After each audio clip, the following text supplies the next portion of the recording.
So after Jesus Christ supposedly resurrects from the dead, there are scriptures that basically talk about who was the first person that Mary had seen in the cave where Jesus was buried.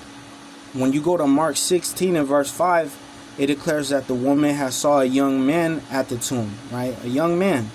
But when you go to Luke 24 and 4, they say no, it was two men. It's kind of weird.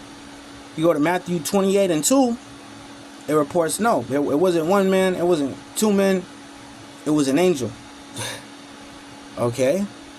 In John 20, verse 11 through 12, it says that they saw two angels.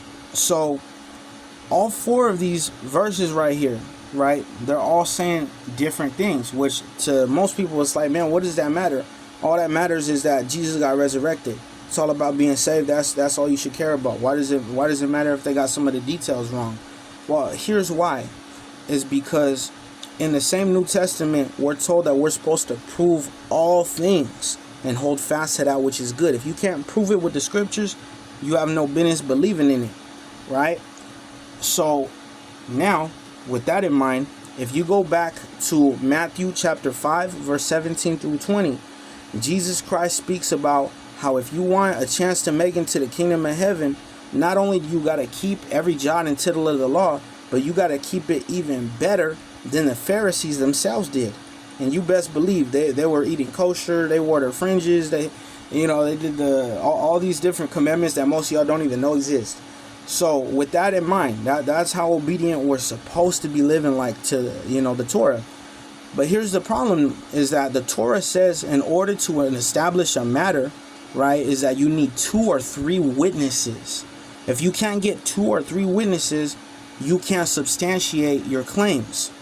So just with this example right here, we cannot substantiate which one of these 4 accounts is the right one, because we don't have 2 of any of these accounts that happen to meet an agreement. So according to the law of Moses and what we have in Matthew, Mark, Luke, and John, not just here but in many other places I'll show in the future, technically we can't even do what Jesus said. We can't even do what Yahawashi said and keep it biblical with 2 or 3 witnesses to establish every word, because there ain't 2 or 3 witnesses that even agree on stories like this. Like, I'll add one more example.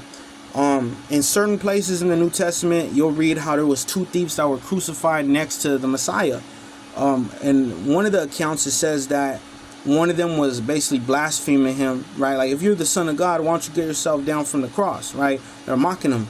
And then the other thief had basically checked that man. They were like, man, do you not know who you're talking to? It's the Son of God, man. Watch your mouth, basically, right?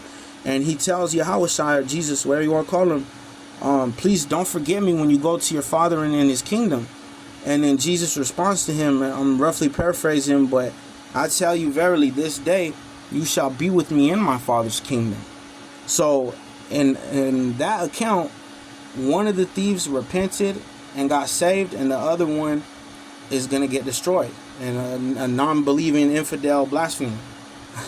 But then when you look at the other account of this same crucifixion that took place, and it talks about the 2 thieves, the other account says they were both reviling Christ. They were both talking down to him, we'll say, and blaspheming him. So once again, if we're going to do what the Messiah said in Matthew chapter 5, verse 17 through 20, then that would mean we would have to keep that Torah the best way we can. And in order to keep the Torah in a time like this, establishing matters, you need 2 or 3 witnesses.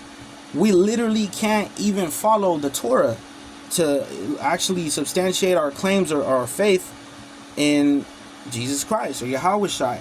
That's why there's a community called the Torah only community, and they be ripping the New Testament apart. They be showing all kind of stuff, just like all kind of inconsistencies.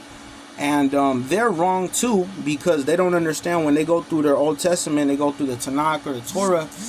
We have literal Bible verses that say Yahweh, our God, is Shamash, right? Or in the English it says is a son. There is no Hebrew word for a, so it's just is son. But not just son, the personal name Shamash, which was a Babylonian sun god. So yeah. Even though the Torah only community or the Tanakh only community they're bashing Jesus for being a sun god. Little do they know, the Old Testament also calls their God Yahweh a sun god. You know what I'm saying? Or even when you look at the Melchizedek story with Abraham, he doesn't get blessed by Melchizedek in the name of Yahweh. He gets blessed in the name of El Shaddai, which is a Canaanite god. And even when you look at the word, Malach Tazadak, Melchizedek, the Malach part or the Melch part, that's from the word king in Hebrew. The Zedek is a proper name. Some people, they link Zedek to the god Jupiter, others to the planet Saturn. I'm not going to go into all the details on what specifically, which planet I think it is. But what I will say for a fact is these are Canaanite gods all throughout the Bible. And that's why Moses tells, or not Moses, but actually Yahweh tells Moses, I meant to say, your fathers, in I believe it's Exodus chapter 6, verse 3, your fathers did not know me by Yahweh or Jehovah. They didn't know that name. They knew me as El Shaddai. So it's not my opinion. That's literally Yahweh telling you the same thing I'm saying. Abraham, Isaac, Jacob, their God was not Yahweh. They didn't even know his name. How you going to call on a God you don't even know his name? That's like the first part of meeting somebody. You meet somebody, hello, my name is so-and-so. What's your name? Nice to meet you. Right? So this is supposed to be the intimate God of Abraham, Isaac, and Jacob, but they never got so much as his name. That's pretty crazy. So that goes to show you that whoever put together the Bible, originally in the Abrahamic faith, it was reverence to El Shaddai and Zedek, right? Which honestly, when you look at El Shaddai, a lot of people connect that to Saturn. A lot of people connect Zedek to Jupiter. Jupiter and Saturn, these were planets that were a big deal in ancient astrology. These were planets that were worshipped. They're actually even represented on the menorah. But that's a whole nother breakdown for another day. I guess what I'm trying to say is that there's so-called heathenism, paganism, astrology all throughout the Bible. Whether we're talking about Genesis, whether we're talking about Revelation, whether we're going through the apocryphal works, it don't really matter.